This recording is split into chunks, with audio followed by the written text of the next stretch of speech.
Hi, I'm Stella O'Malley, a psychotherapist in Ireland. And I'm Sasha Ayad, an adolescent therapist in the United States. And this is Gender, a Wider Lens, a podcast dedicated to the shifting concepts around gender in our contemporary culture. Through in-depth interviews, personal stories, and psychological exploration, we seek to open up the discourse around this hot-button issue. Join us as we look at gender from a wider lens. Hi, Stella, and welcome, Helen Joyce. We're so glad to have you today for this special episode. Oh, thanks. Yeah, it's a world premiere, you know. Yes. Because Helen, you're going to be our guest host and you're speaking to Marian Tompson, and it's going to be, I think, a really, really interesting conversation about Leche, about breastfeeding, about what happened to Marian in her 95th year. Yeah. And we were just touching on how, breastfeeding is such an important topic. But as you discovered through writing your article, Helen, it's very hard to talk about. And in fact, we haven't really covered it in depth on the show, even though it's such a vital aspect of the female experience, the motherhood experience. And we're really excited to kind of feature this conversation. Tell us a little bit about Marian Tompson and Leche League, and then we'll discuss what ended up happening more recently.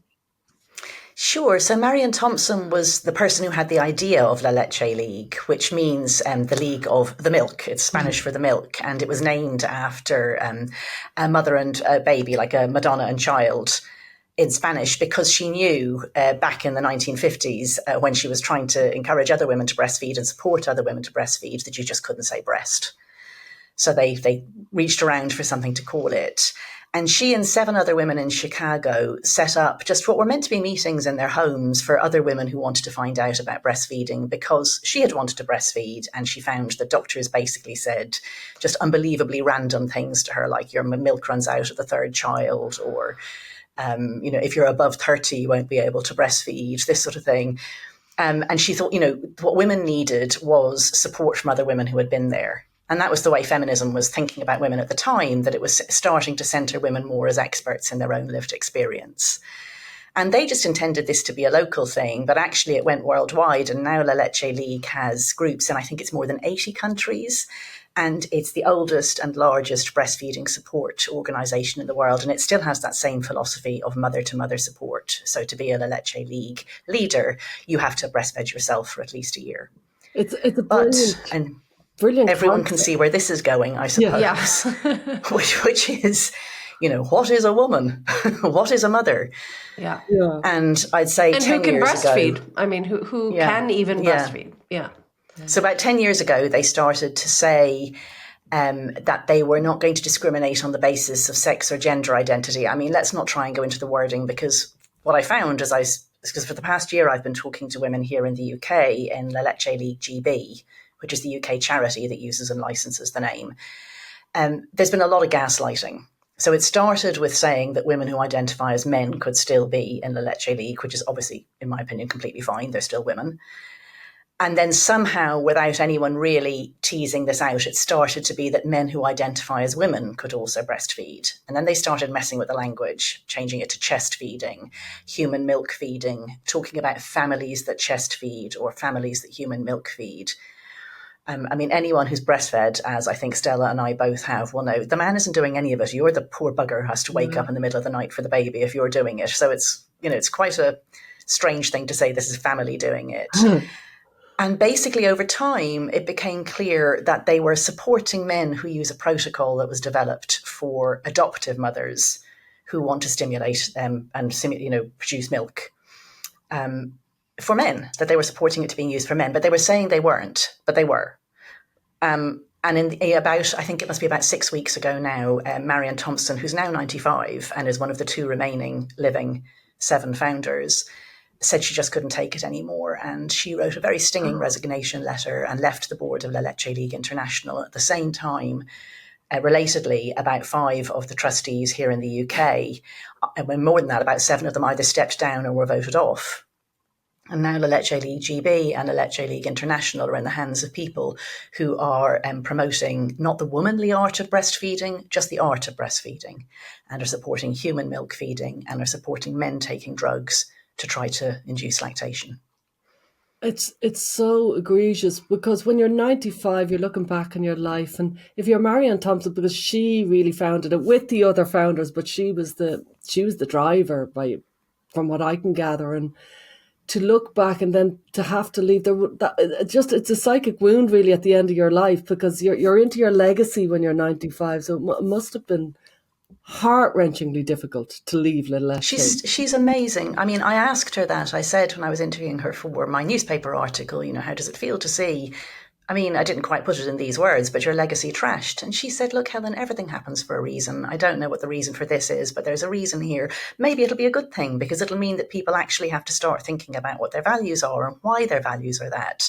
She is so upbeat. Yeah, she's an amazing woman. I mean, I think our audience is going to be shocked that this brilliant, dynamic woman, and I meet people all the time who can't keep the terms trans man and trans woman straight. And this woman got it. And this is not her world, this isn't even her world. But one of the things I found really interesting is she said, maybe what's going to come of this is that we will really have to understand breast milk better, and the importance of women breastfeeding their babies, and that it's not just some liquidy substance that is induced by taking it. It is a very powerful nutrient that she said scientists don't even know all the components of breast milk. And I found that to be really, really amazing and fascinating. So perhaps that will be something that comes out of this kind of very, very bizarre scandal of sorts. So basically, La Leche League has lost most of its leadership because of this attempt to include males and men. Well, I don't know if it has. I mean, there are people inside La Leche League who are all for this. I mean, This is a puzzle to me. It's extraordinary to me that somebody who cares so much about the mother-baby dyad is this central thing. If you want to become a La Leche League leader, you'll do some studying and training. And they talk about the mother-baby dyad. When babies are up to a couple of years old, they're not really separate human beings in a way. They're kind of very, you'd say joined at the hip, but it's joined at the nipple, isn't it, to the mother? And then to say that this is not a mother-baby thing, it's extraordinary when that's the founding principle. I mean, I can't give a full explanation as to how this has happened, but I suppose you could think of it as a kind of toxic empathy, which some women do fall into. If you manage to get this crazy idea in your head that it is possible for a woman to be born with a desperately tragic birth defect, which is that she looks exactly like a man, then wouldn't you do anything you could to help that poor, poor, poor woman to live as a woman? And I mean, those of us who live in reality land say that's a man, actually. Yeah. But if you've managed to get that weird back to front, up is down, inside out idea that this is a woman, this will be the woman you'll be more concerned about than any other woman. I can only think it's that. And then when you're through in that sort of, looking glass world, I mean, you can be sold any nonsense because you are in nonsense land. I want to think about breastfeeding in general, because we haven't really explored it in the wider lens, and I'm so glad you're on here to do this guest hosting to explore it, because it does feel very important in this conversation. The whole concept of breastfeeding. I know I breastfed my kids, and the first, for my first child, it was a really difficult affair. It was really difficult, but I was determined to breastfeed.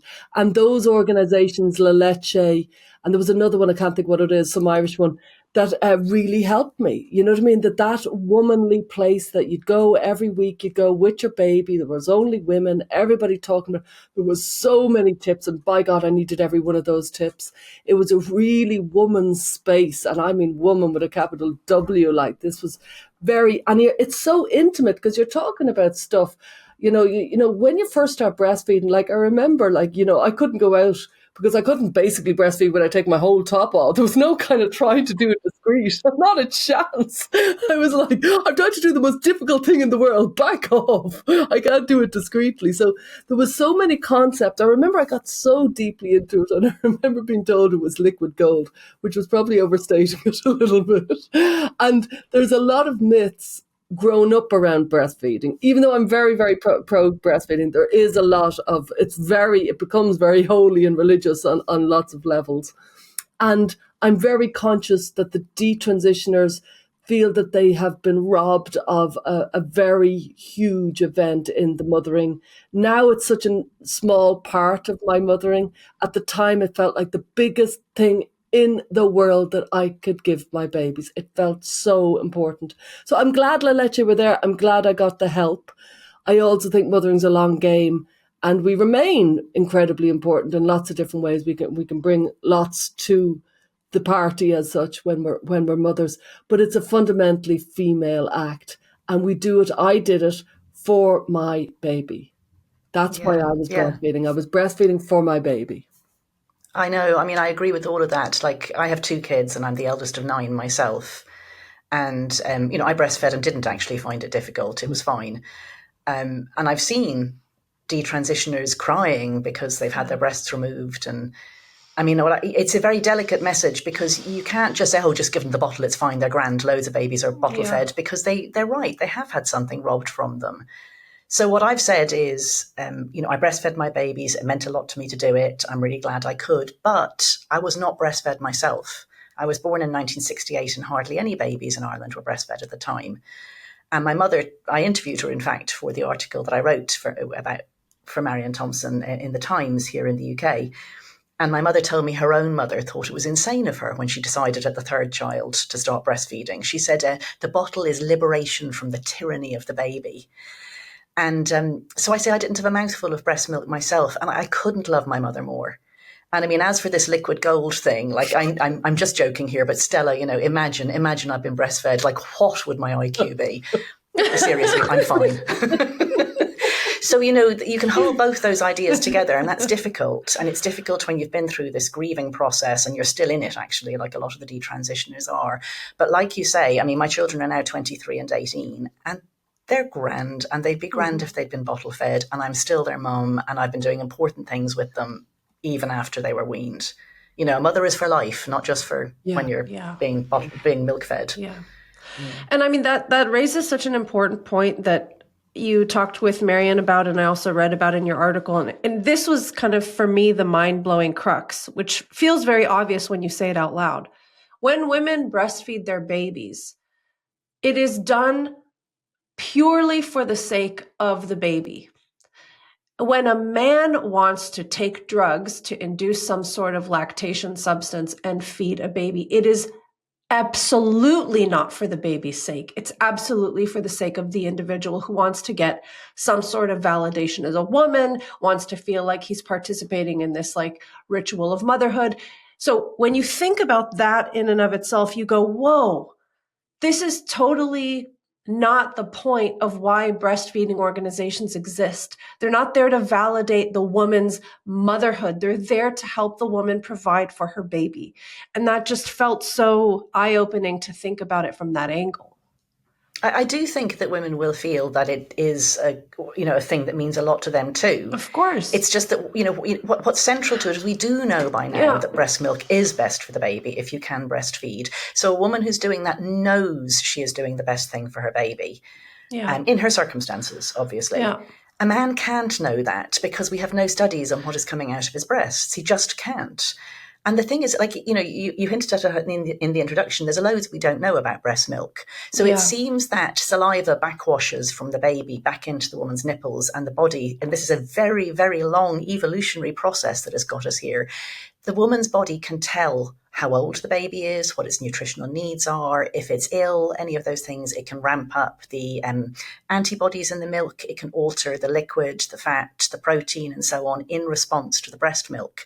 That's something that mammals evolved to do. And there have been mammals on this earth for more than 200 million years. Yeah. And we're mammals. So this is a really, really evolved, fine-tuned process, and that a man can't possibly replicate. Yeah. I remember when I used to, express the milk, you know what I mean? So I'd be unleashed from the tyranny, and I'd be put the bottles in the fridge and go out. And I remember, depending on the time of day, the milk would be a different colour. It was extraordinary, the different colours and the different, like, really, really attuned to your body breast milk. So, Marian's point about we'll find out what it is a very good point. I do think the whole La Leche evolution in the last 10, 15 years could be very interesting to study, because allowing the trans men in, I remember Jennifer Lal giving a talk in Denver in the Gensma conference. She talked about trans men breastfeeding and trans men. Meaning women who identify as men, or men who identify as women? Women who identify as men. Just checking, yeah. Getting pregnant, the testosterone, the impact of testosterone, and then again the breastfeeding if they're back on testosterone. Yeah, we have to respect breastfeeding is a huge event for the baby, but it has to be regarded respectfully. It's not just something that comes out of the breast. It's like, remember when you were breastfeeding, I didn't drink. You know what I mean? You're so good physically to make sure that you're keeping the milk appropriate for the baby. So I think Marian's right in saying this actually needs some analysis here. Yeah. Yeah, but if we're going to do language games, we can't do any analysis, Yeah, exactly. What did you notice while writing about this? Because this apparently is pretty complicated to get certain types of information into your articles. Tell us. Yeah, so first off, it's actually very hard to get articles about breastfeeding at all into the paper. And I checked this with our press officer who breastfed herself. She's a breastfeeding mother and who was, very involved in the Leche League and similar.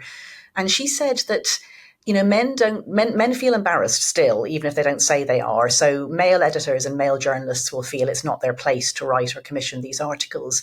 But of course, women who are in the media at senior commissioning type level are often women they're always women who either don't have kids or who are trying to juggle work and kids in some way, and who may have unresolved or complicated feelings about choices they made themselves.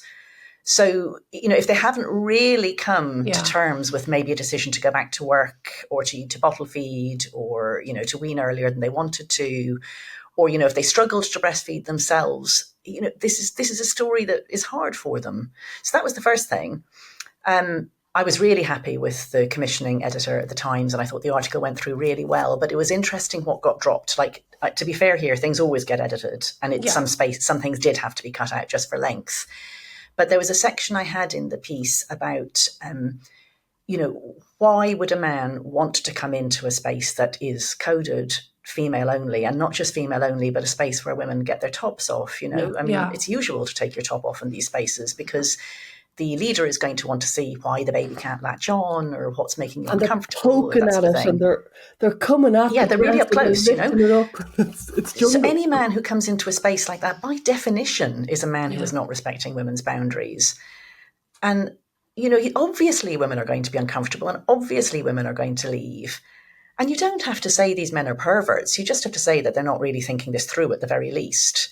Yeah. And that did get cut out. So, what got left in was the stuff about the science about breast milk, and also just the shoddy nature of the basis that people are using. Because I don't know if you remember, about 6 months ago, or maybe it was a bit longer, there was this story that went absolutely worldwide about how trans women, as in men's, breast milk was actually better than women's. And this came originally from one hospital here in the UK, somewhere in Brighton, which is like our equivalent of San Francisco, trans doolally land.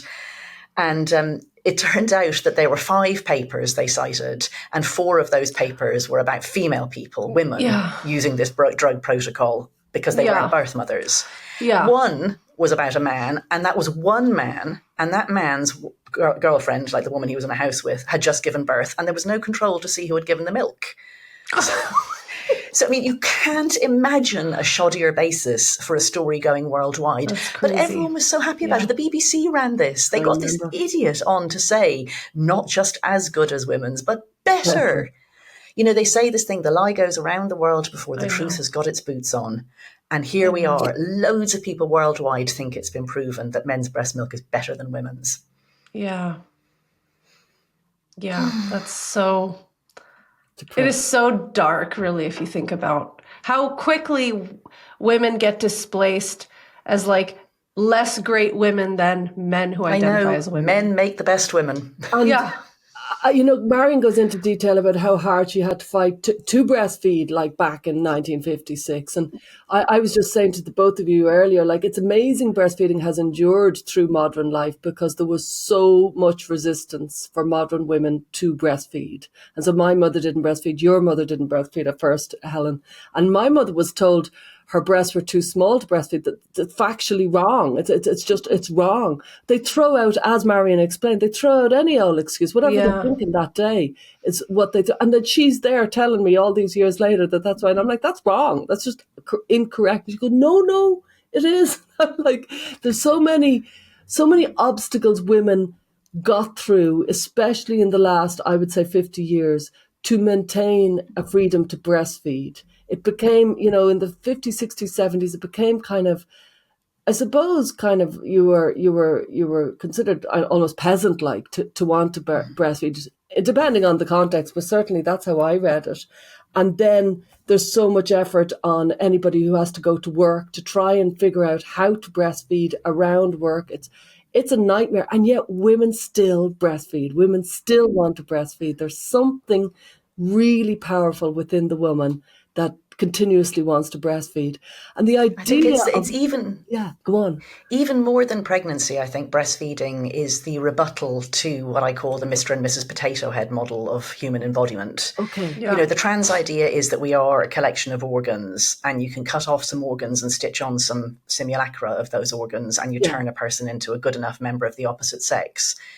And against that, only women can grow babies inside them. And you've just spent 9 months with a baby inside you, and the baby has come out. And now, you could hand the baby over and you could just pretend you're a man again. Like you've done the flower pot bit, you've had the grow bag inside you, you've popped out the baby. But women have just spent 9 months with their baby literally inside them. And a lot of women don't want to move that far away from their baby at all. And if your baby's right next to you, you'd hold it to you and you'd feed it. So it's the most human embodiment thing, and there's a reason we're called mammals. I mean, we're mammals for the milk. Like, yes, it's about the milk that we've named our part of the animal kingdom, not about growing the baby inside you. It's the milk. Wow. We never thought we'd come to a place where us three were speaking about how men are trying to breastfeed, and they got there and they managed to disintegrate Leche, which to me was the all-woman organisation. But remember, it was women who did this, Stella. I know. The people inside Leche League who made this happen were all women. Like Marian said to me, she's been trying to find out how this happened. And she said, everybody knows, it's all written down, how La Leche League was founded, what the 7 women did. Like, they wrote it all down. They wrote their history down. She's written an autobiography. And then when she says to them, how did we get to the point that we're saying human milk feeding and we're saying we don't discriminate on the basis of sex or gender identity and so on? And she doesn't get any answers. And she says, who wanted this? Did you find out what this is? Is this what the leaders want? No answer.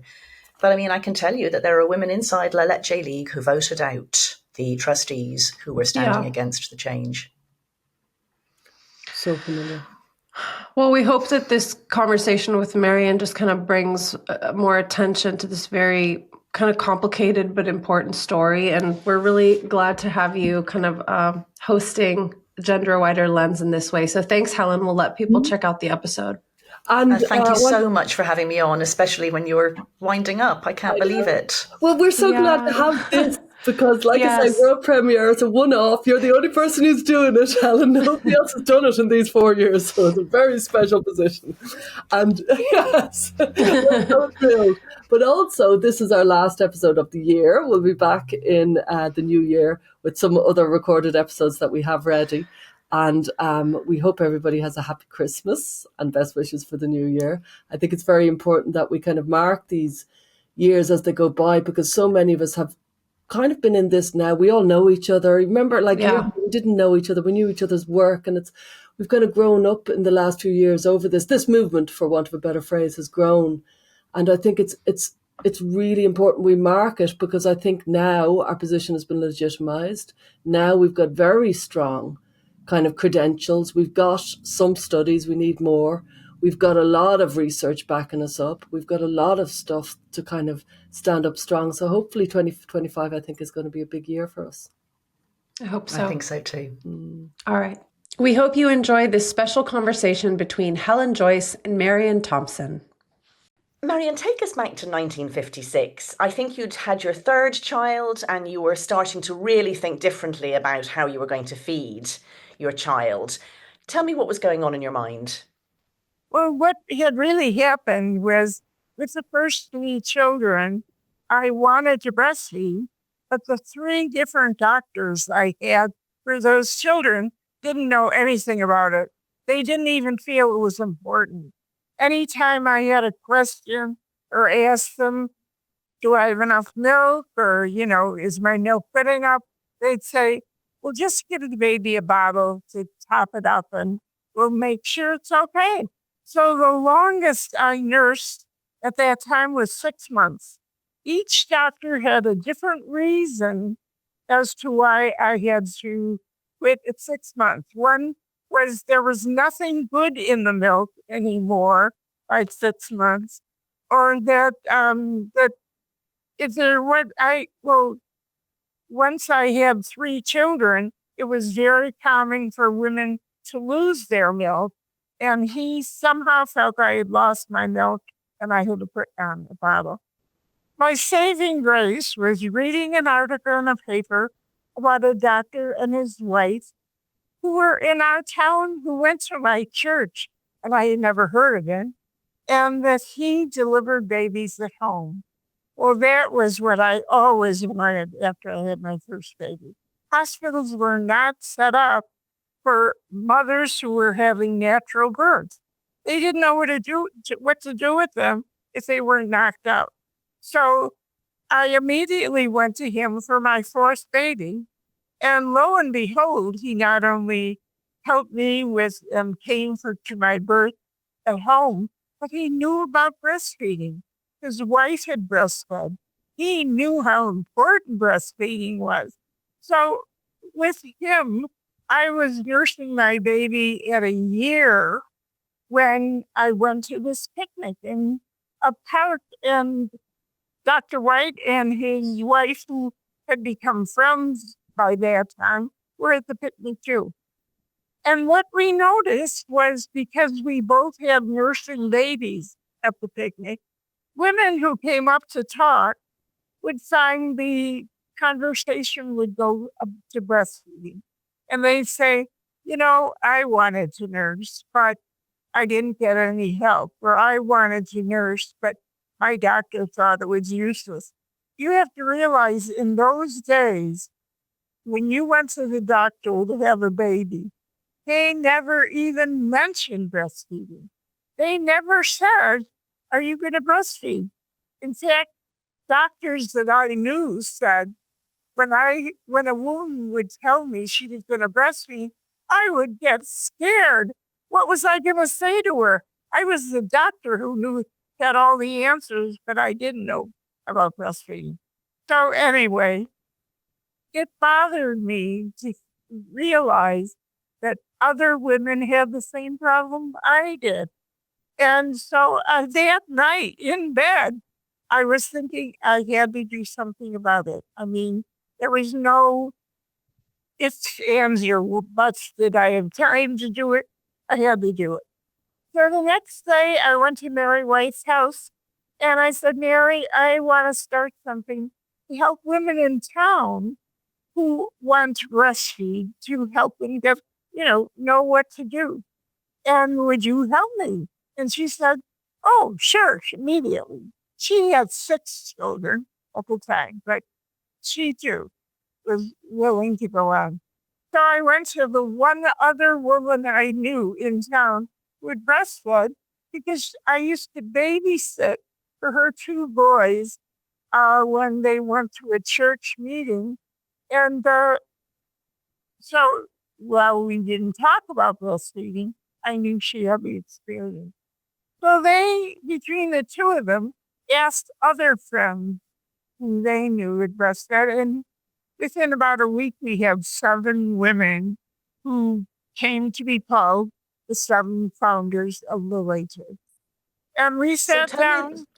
Go on. Tell me about the name. Tell me about the name La Leche League then. back in the day, you couldn't say the word breastfeeding out loud in public, or you couldn't put it in print. We could never say, come to a meeting and learn how to breastfeed your baby. Never.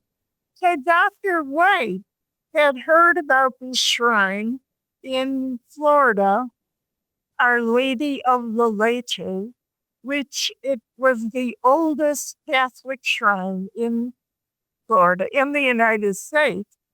And the title was translated Our Lady of Happy Delivery and Plentiful Milk. So we thought the milk was the leche. We didn't know, we weren't starting an organization. This was in town with a couple of dozen women, maybe. So we weren't concerned about people wondering what that strange word was. Was it Catholic? Did you have to be Catholic? Did you have to be Spanish or Mexican? We just adopted it as a way of sneakily getting breastfeeding into the our title. So that was pretty. So you didn't think that you were starting an organization, but you were starting an organization. How did it grow in the first couple of years? Well, the interesting thing was, at each meeting that we had, there were more women coming in, which was amazing. And by the 8th meeting, word would just spread. Plus, Dr. White would tell his patients who were expecting babies about the meetings and suggest they come. And I think because they were at his house, everybody likes to know what the doctor's house is like.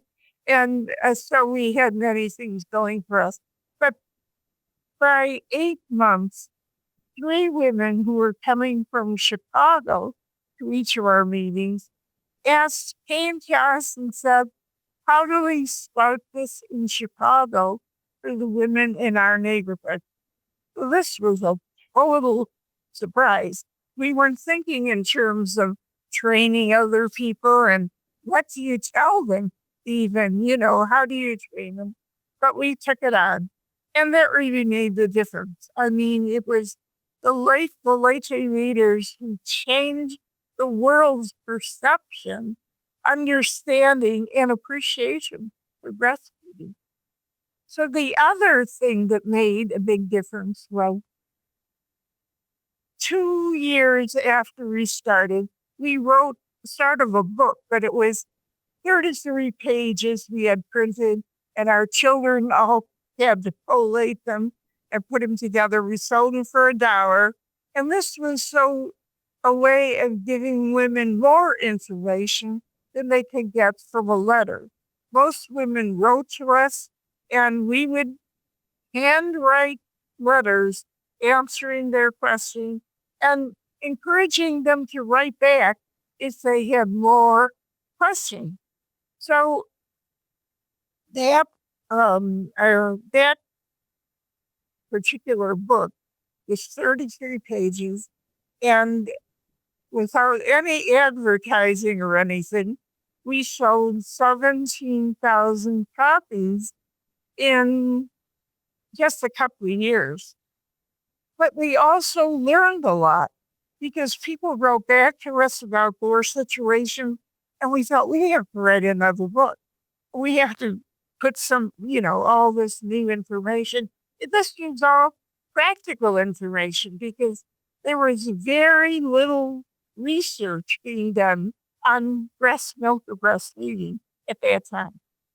So over a period of 3 years, we wrote this new book, which we had sent to a printer who could put it in a real book form. What we didn't know was that at the same time, Karen Crowder, who is a writer well known at the time, decided to write a book about nursing your baby. And in it, she included a chapter about the Leche League. She had come to visit us, she really knew what she was talking about. And Reader's Digest International Edition picked that chapter, called it They Teach the Joys of Breastfeeding. And the same month that our book came from the printers, Reader's Digest came out, went all over the world. Women all over the world were writing, said, how do we start this in New Zealand, in England, in all over Ireland.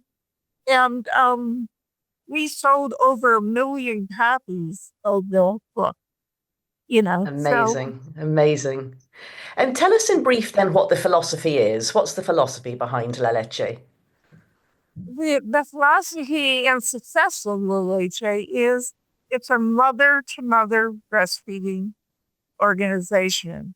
It means women who have breastfed their babies help other women to breastfeed their babies. Now, you don't just breastfeed and become a leader. I mean, you have to have breastfed for at least a year so that you have a good experience of nursing a baby at different ages. You also do a lot of reading, a lot of discussions with mentor, the Leche leader. But I feel the incredible success of the Leche was that the help was coming from women who had walked that talk, who really understood what it was all about. And so, why does it matter then? Explain to listeners why it matters whether somebody breastfeeds or not. Well, the milk from a mother's body is the milk that was designed for her baby. And the more research they do on it, it sounds magic. Like, for example, if your baby gets sick and you're nursing, some of the milk goes back into your breast.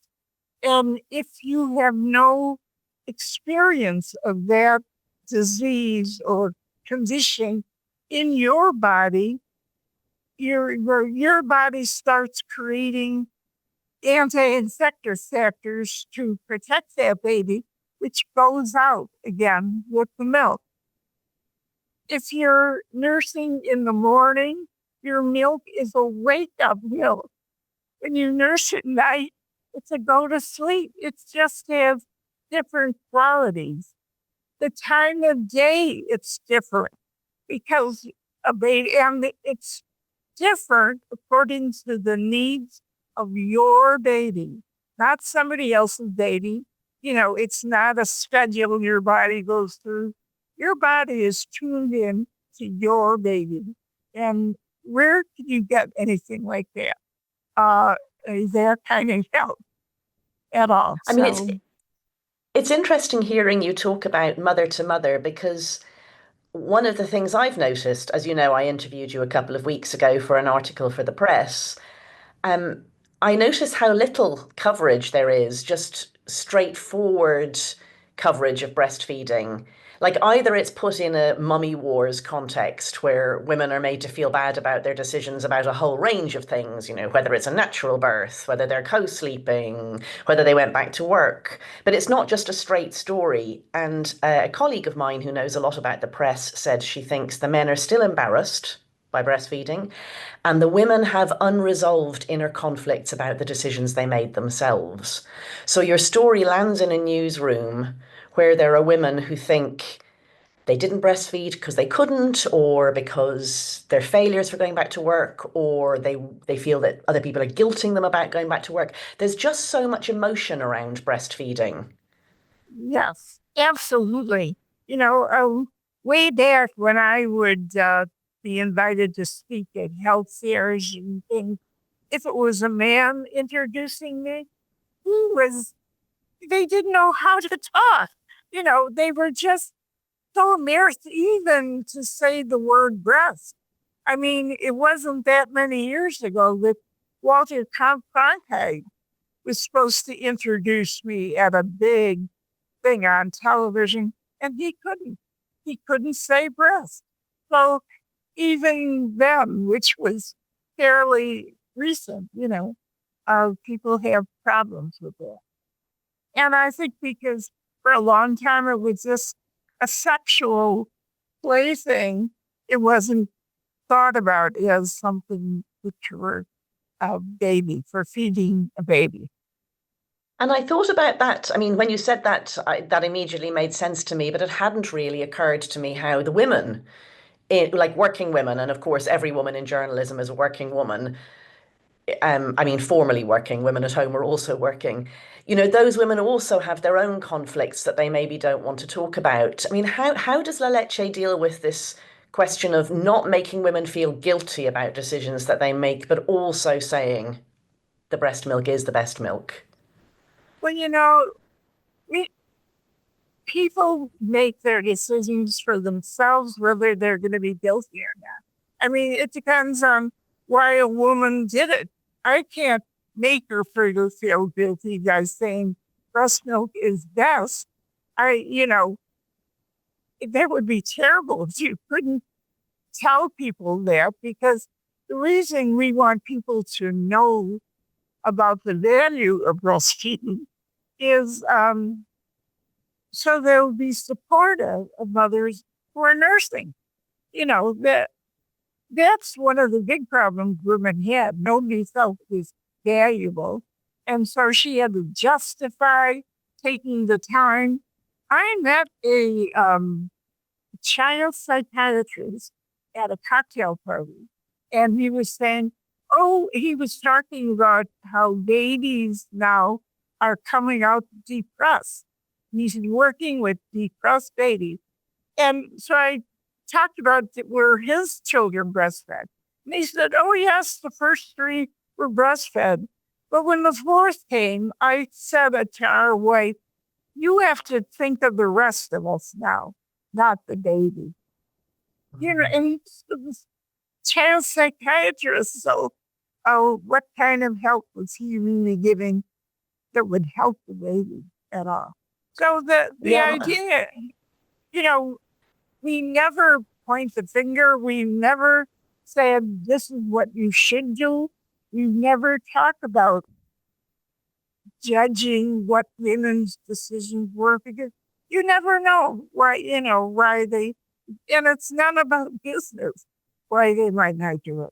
But if they wanted to breastfeed, we're there to help them as long as they want to do it. I mean, some will only do it a few days or a few months, and others will go on for years, and we're there with them. Really, friendships develop from the Leche because they're women who have the same kind of values about their family and doing the best that they can. And it's not that they're better and more important than other people. It's just you meet your tribe, as they say. Yes. And I've heard that from so many women saying, when I walked into the meeting, I felt like I came home. And nobody had even talked yet. But the energy that comes, which I don't even understand, makes them feel you're home now. My mother told me that when she was considering breastfeeding, her own mother, my grandmother, said that she said that she thought that she was insane, basically. Her mother thought that she was insane. And she said to me, her mother's generation saw the bottle as liberation from the tyranny of the baby. Yeah. And I thought that was such a telling phrase, the tyranny of the baby. Right. Well, when we switched from the doctor's schedule for feeding to looking to when the baby was hungry, it was called demand feeding. Yeah, baby's demanding to be fed, even though it isn't time according to the doctor's schedule. So, and I always thought, that sounded so strange and arrogant, demand feeding. But mothers weren't used to it. And they also had difficulty with letting the baby decide when it was finished feeding. Because with a bottle, you're always trying to get the last few ounces in The baby might be full, but you're going to keep going. You paid for that. And the baby doesn't know when it's really full and stop eating, which it does when it's breastfed. But doing this was so different. And picking up the baby when they cry, carrying a baby around with you, taking it to meetings was so different. The mothers were really worried how those children were going to turn out. And I had many women come to me and said, what I'm doing is so different than I was raised, than my friends are doing. If this child doesn't turn out, I'm going to kill myself, which is how they felt. But so in the beginning, we called it good mothering through breastfeeding. It was to reassure women you could be a good mother, even though you were breastfeeding and raising the baby according to the baby's needs. Wow, such a change in philosophy. I mean, none of this is all before my time. Wow. Okay, so we've got the background now, what the Leche League was. I should say now that it's in more than 80 countries. And there's a charity here in the UK where I am, which is La Leche League GB, which is all the leaders worldwide are licensed by La Leche League International, which is headquartered in America. Until very recently, you were on the board of La Leche League International, and a few weeks ago you stepped down, which must have been a very hard decision. Tell us about what happened.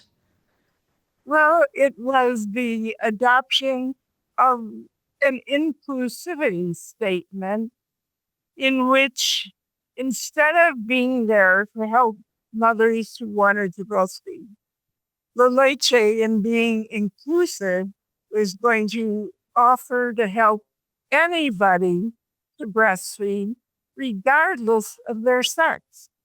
So that meant we're saying men can breastfeed or trans women can be helped to breastfeed. And that just was the game changer for me. There were some other things I was not happy with that were going on and changing in the Leche.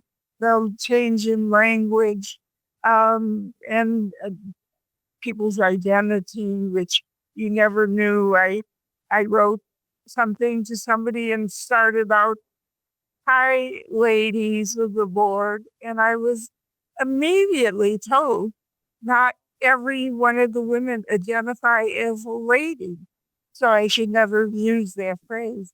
But anyway, what we don't know is what breastfeeding by a male does to the baby.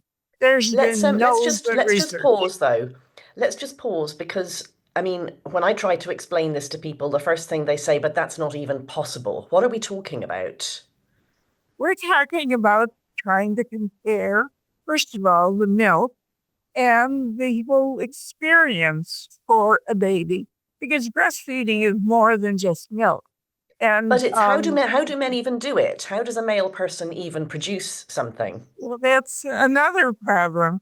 They have to take powerful drugs or hormones, and then they stimulate their breasts as you would to suck on the breast to help the milk to come back in.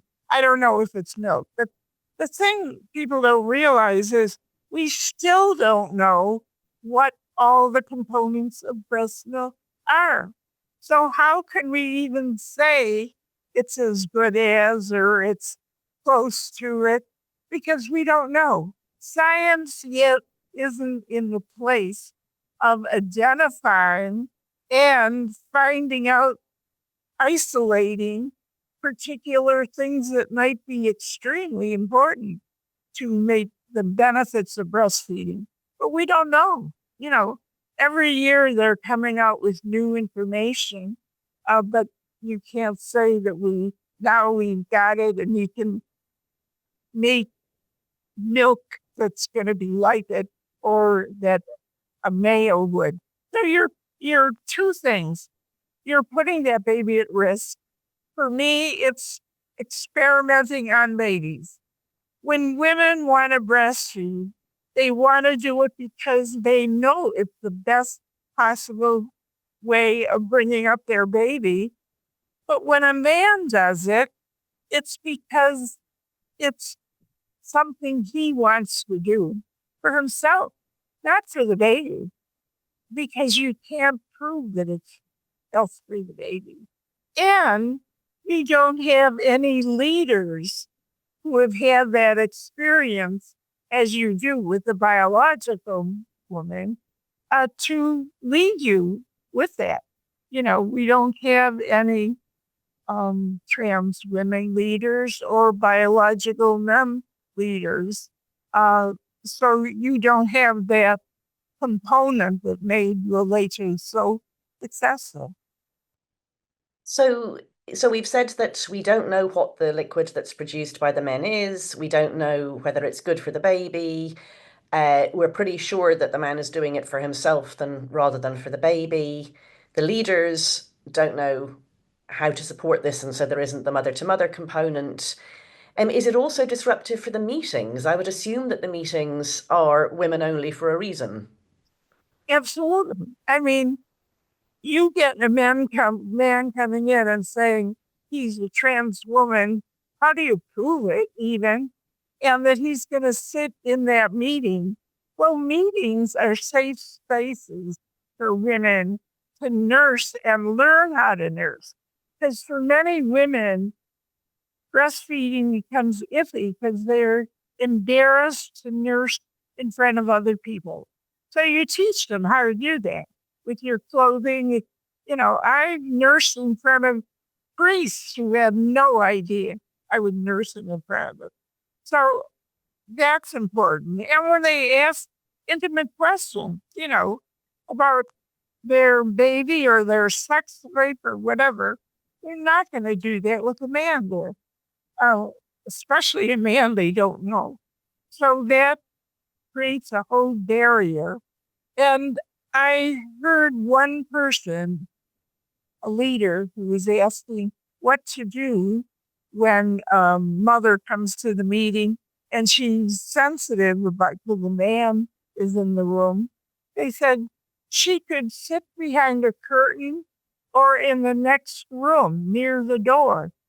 I mean, these are meetings that are for women, and now they're being moved out of the door if they're uncomfortable with this situation. Wow.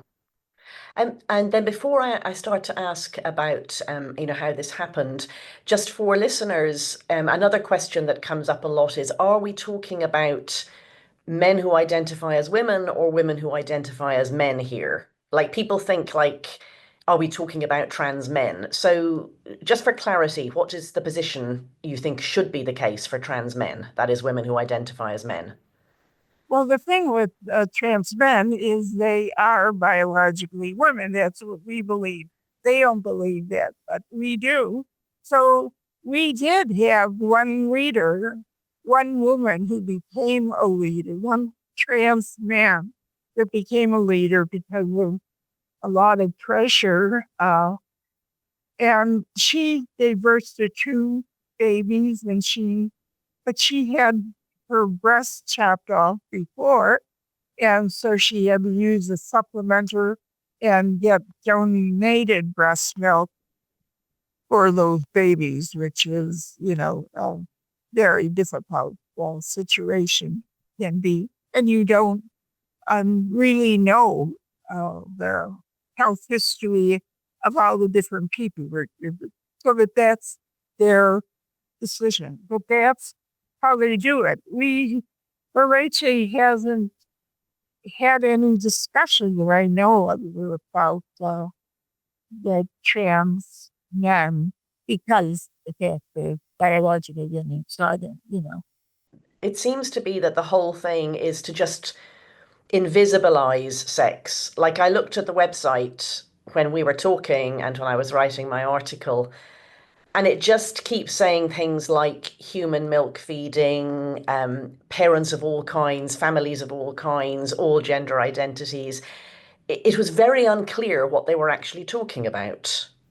You're you're complete. I'm glad you said that because I've made that argument time and again. I feel they are erasing women, even though they say no, they aren't. But you're not allowed to say women too often in an article. You're supposed to use things like parent, breastfeeding parent. When I hear that, I think of a father sitting breastfeeding, but that's not what they mean. But breastfeeding family. I said every time you use family or parent, where ordinarily you would have said woman or mother, you're erasing women from that role. And I feel that's part of a plan. I don't think it's a Leche came up with it. I think this is started happening all over the world in this new belief system. So how did it come into the Leche League, an organisation that was set up to be mother to mother? Like, you'd think it was the last place this could happen. We really don't know. When I was on the board, I asked, I said, everybody knows the story of how the Leche started. In fact, people knew the name of all 7 founders, but nobody knows how this started. I said, who are the people who started it? Uh, how did they manage to all get on the board at the same time? And if they were they making these changes because they had so much pressure from leaders in the areas that they represented? Or was this just their idea? Was it just the idea of this small group of women who were enough to be a majority on the board? Nobody said one word at all except to claim I was saying it was a coup that it happened. But we don't know. It looks very suspicious. How could that just happen that all those people, landed on the board at the same time? But I have to say, they aren't evil people. They really feel this is going to make a better world. And we just don't agree. And I don't agree with that. Do you know, or does anyone know what leaders themselves feel, or what the women who come to La Leche League meetings feel? Has anyone ever asked? Ever since I left, I've had tons of emails from all over the world from leaders thanking me. But before that, leaders wrote tons of letters to the board asking them to change their direction. Everybody felt that the responses they got didn't even understand the problem that this change was bringing about. And that's what I think has made it very difficult. Is it's like people on 2 different islands. They aren't upset with the other side at all. I'm sure when this new direction came in, nobody was thinking, oh, what are we going to do about the leaders who object? They just sort of plowed ahead and did what they had in mind. That's what I have to feel. So when I came on the board, I was hoping I could help people work together, these 2 separate belief systems, but it was impossible, totally impossible. One side didn't understand the other at all, and there were no discussions about the differences. There just were the difference. That was all. So this is happening all over the world. Well, so I'd like maybe somebody else come up with a solution. And when I was writing my article, the editors of the Times contacted La Leche League International, obviously, for comment, and they said that their inclusive policy had been in place since 2004. And I'm really not sure what that could refer to. I mean, have you any idea? I had no idea. La Leche has always been inclusive, but it did not, it always included anybody who could breastfeed. They have the biology for it. And but if that's what they're using, I don't know. But this new policy, I think, has been in place around 6 years or so. But what fooled me and why it took me a while to wake up was that when leaders would write to the board objecting to male lactation, the board would write back, "We do not support male lactation." I believed him. I thought that meant they don't support men breastfeeding. But I found out that if I had said, "Do you support trans women breastfeeding?" they would have said yes. So I felt either they were lying to us or they really believed that trans women were women. Which or I think, female, actually female. yes, right. Yes, right. So, I think that's what made the difference. They would feel they weren't lying, if that's the way. And I feel that it was the bulk of the Leche that was not in step with this new way of life, new way of looking at life. Yeah, a friend of mine says that the way to understand this belief system is that there are people who believe it's possible to be born a girl with a very, very unfortunate birth defect, which is that you look exactly like a boy. And this helped me to imagine what it would be like, because if you believed that we are vessels, and Yes. a girl can accidentally get put into the boy vessel, that would be so awful, and you would do everything you could to support this woman as she grew up. You would Yes. suppress her testosterone, you would give her surgery, you would prioritize her in support for breastfeeding, because she's the most unfortunate woman, the one who hasn't been given the things she needs to be a woman, and you're going to help. Does that sound right to you? Not at all. I feel we're all here for a reason. If somebody comes into this life and seems to be part of an opposite sex, there's a reason for that.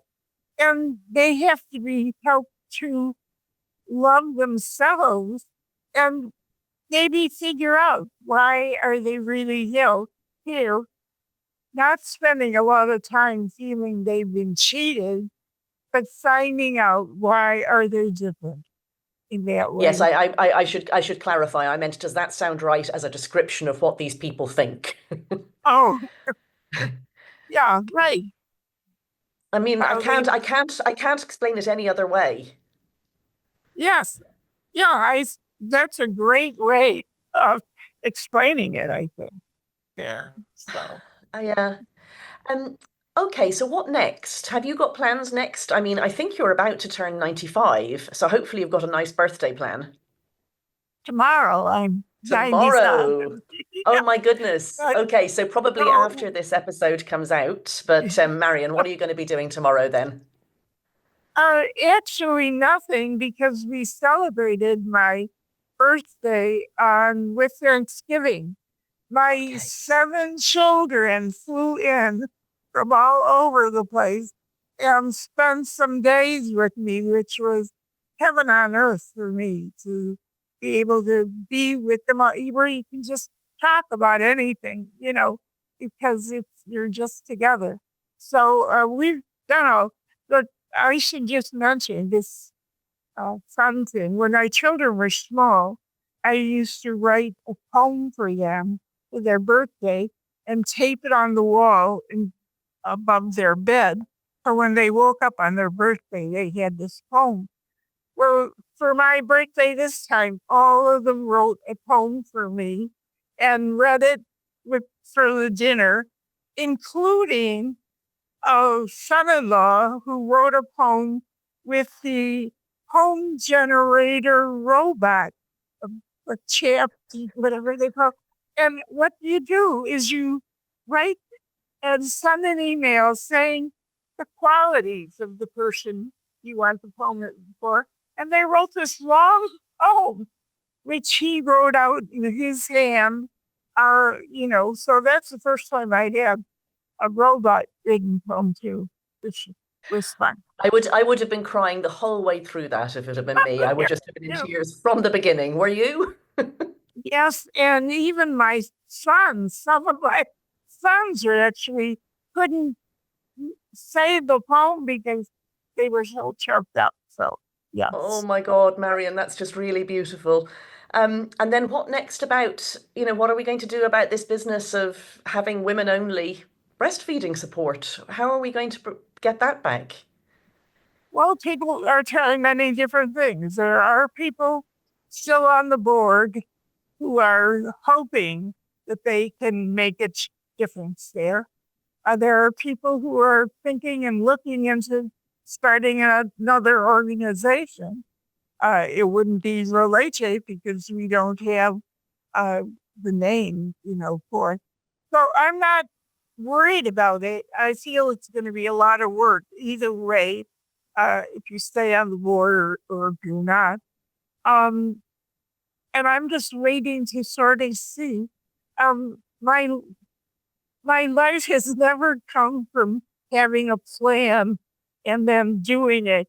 My life has always come from things happening, like going to that picnic, like having my husband that I met when I was 16 years old and coming to ask about getting a Harley Davidson motorcycle, Harley Davidson, for a brother of a friend of mine from ballet, what I took for years. And my husband, when he met me, and he was 10 years older than me, he told me years later, thank goodness, that he knew he was going to marry me. That as soon as she's old enough, I'm going to come around and start courting her, which he did. A very clever man. And he was the perfect man for starting Leche because I don't think any other husband would have been as enthusiastic and put up with being left with 7 children while I flew off to Paris or someplace that I was invited. He was just there for whatever needed to be done because he knew it was important. He remembered when we'd have a baby crying in the middle of the night and I'm thinking, did I have enough milk or is my milk good enough? Why is your baby crying? Because the baby books in those days first made no difference between breast milk and formula that it was any different. And you fed the baby, changed their diaper, put them in bed, and not one book said the baby was going to cry. The assumption was you put them down, they were sleeping till the next 4 hours. And, and then just picking up the baby and holding it, that was bad. I remember this doctor in the newspaper. This woman called in, she said, I put my 10-month-old in bed after feeding, and the baby just cries. How do what do I do? The doctor said, just go in and pick the baby up. And if the baby stops crying, there's nothing wrong and you put him back down. That's where we were years ago. So anyway. Well, we haven't gone back to that, so that's good. We have maybe we've got a better base to build from maybe again. But you said earlier that everything happens for a reason. I am struggling to see any reason behind pretending that men and women are interchangeable in matters such as breastfeeding. Well, I think coming out of that is going to be a lot of real information on how they're different, a real information. There are people, who object to sort of having a plan. I mean, females are usually built and designed to have babies. and to feed them. And there are people who just object to anybody telling them or creating a situation that they have to abide by. And they're going to try all those things. And then they're going to come back to figuring out what's really the best. I mean, even the simple thing like when to have a baby. Back when I was having them, it was simple. I knew nothing about birth control. I felt God knew better than I did. That was never a consideration. When to have a baby. Now people can put it off for a long time. But then, as the Dr. Ravner used to say, that's fine to put it off, but then don't think you're going to press a button and you'll be fertile again. And we see that now with all the IVF and surrogate services and stuff. But when you try to fool nature, Mother Nature, you really don't, because things are set up in a certain way and we either decide to go along with it or we're not. So it's our choice. So, nobody makes you do it. I didn't mean to get so philosophical. No, I do. I see it all as part of the same thing. Are there givens? Is there a human nature?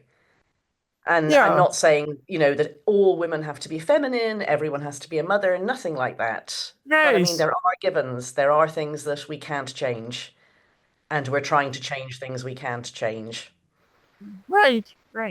So it might be a lesson for us that we needed to learn, to go through, to understand. Well, that's relentless optimism. Thank you so much for finishing on a positive note. Is there anything that people can do if they're listening to this and they're thinking they want to help in any way? What can people do if they want to help? You know what? At this moment, they can write to the different organizations that they might disagree with. That's always important. Even if you get a letter that doesn't seem to understand what we're talking about, people are hearing it, and there's people who do understand it, but they're not the ones who write the response, so you don't get it. You don't get that. So I think being in touch, having the courage to say what you feel about things. I think that's one of the big things now. People are afraid to be honest, whether it's politics or health or whatever. They're afraid because people will put them down or call them names or not think well of them because they disagree. So, and that's, I think, a lesson for us. You don't have to be obnoxious. You can just say, no, that's all I believe.